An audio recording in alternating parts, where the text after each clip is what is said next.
Good morning, everyone. This is Anna Rana here, your social science teacher from Cambridge International School, Dasua. I welcome you all in today's online session. I hope you all are happy, healthy, safe at your home. So let's start today's learning. Geography Chapter 2, Globe, Latitudes and Longitudes. Lessons Objectives: to know about the globe, to know about the latitudes, to know about the heat zones. Lessons Outcomes: at the end of the lesson, the students will be able to know about the globe. They will be able to know about the latitudes and longitudes. They will be able to know about the heat zones. So dear children, as the chapter name is Globe, Latitudes and Longitudes. So first of all, it's very important to know about the globe. You can see on your screen also there is an image which is showing globe, and this globe you might have seen in your classroom, at your home also, okay, in the offices also it is also kept. So globe is a true model of the earth in a small form, or we can call it in a miniature form. Okay, it looks exactly like the earth. Now let us discuss some features of the globe. Globes may be of varying size and type.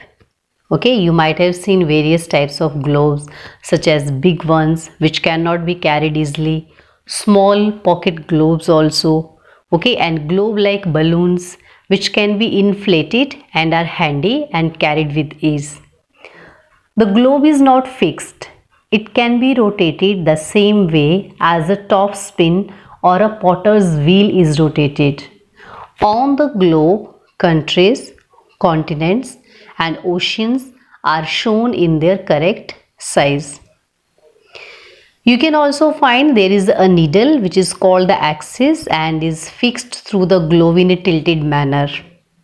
The axis of the globe passes through two extreme points known as the poles, the North Pole and the South Pole. This axis is shown in the form of a needle on the globe. The real Earth has no such axis. Okay. Next, we have equator. So, as we see the globe, there is the circles passing through the center of the Earth. And perpendicular to the axis is called equator. Equator is an imaginary line which is passing through the center of the earth, okay, and all the parallel circles from equator up to the poles are called parallels of latitude. Okay, you need to remember this is also a very important topic. Parallels of latitude: all the parallel circles from the equator up to the poles are called parallels of latitude. Latitude is measured in degrees. As we move away from the equator, the size of the parallels of latitude decreases.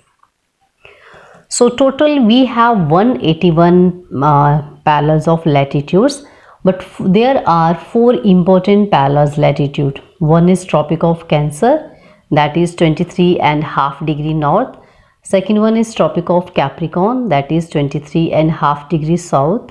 Arctic Circle 66.5 north, and Antarctic Circle 66.5 south. So these are the four important parallels of latitude. You can see there is an image on your screen which is showing these all. So you can check equator at 0 degree, Tropic of Cancer 23.5 north, Tropic of Capricorn 23.5 south. Then we have Arctic Circle, that is 66.5 north, and Antarctic Circle, that is 66.5 south. At 90 north we have North Pole, and at 90 south we have the South Pole. These all are the major parallels of latitude. So what you need to do, you need to do the practice of this diagram again and again. Okay, you can draw it on your fair notebook as well as on your rough notebook also, so that these all things can be clear to you. Now dear children, we are going to discuss about the heat zones. Heat zones means like we have divided the earth into different areas. on the basis of the amount of heat it receives. Okay, so there are three heat zones. First is torrid zone, second is temperate zone, and third is the frigid zone. So let us see. You can check here. This image is showing us the heat zones. The three heat zones are shown in three different color. Near the equator, you can find the torrid zone. You can see it is located between Tropic of Cancer and Tropic of Capricorn. Then we have the two temperate zone. One is in the northern hemisphere and other is in the southern hemisphere. In the northern hemisphere, we are calling it northern temperate zone, and in the southern hemisphere, we are calling it southern temperate zone.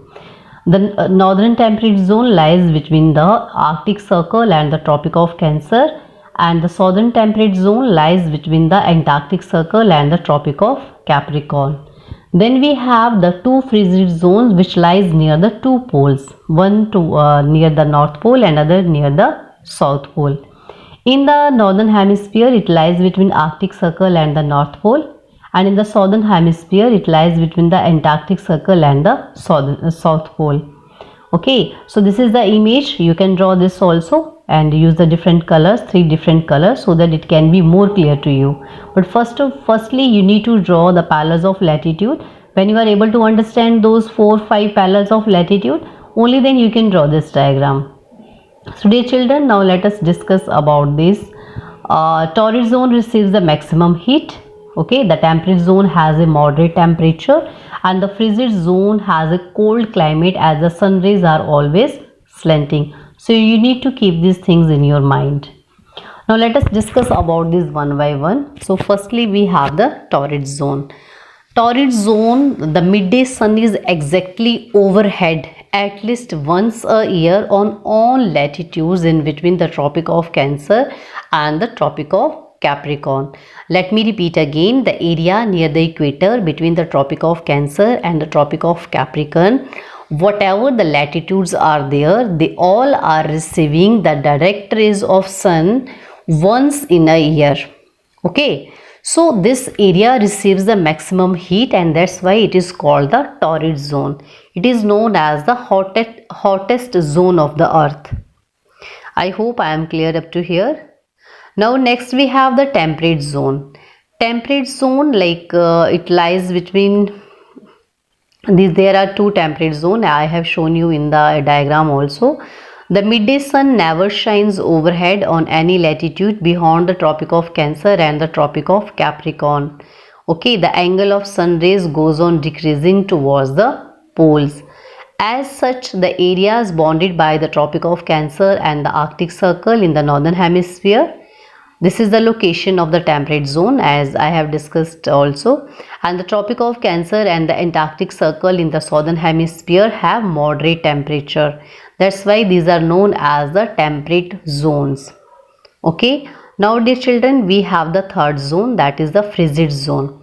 So the areas lying between the Arctic Circle and the North Pole in the northern hemisphere and the Antarctic Circle and the South Pole in the southern hemisphere are very cold.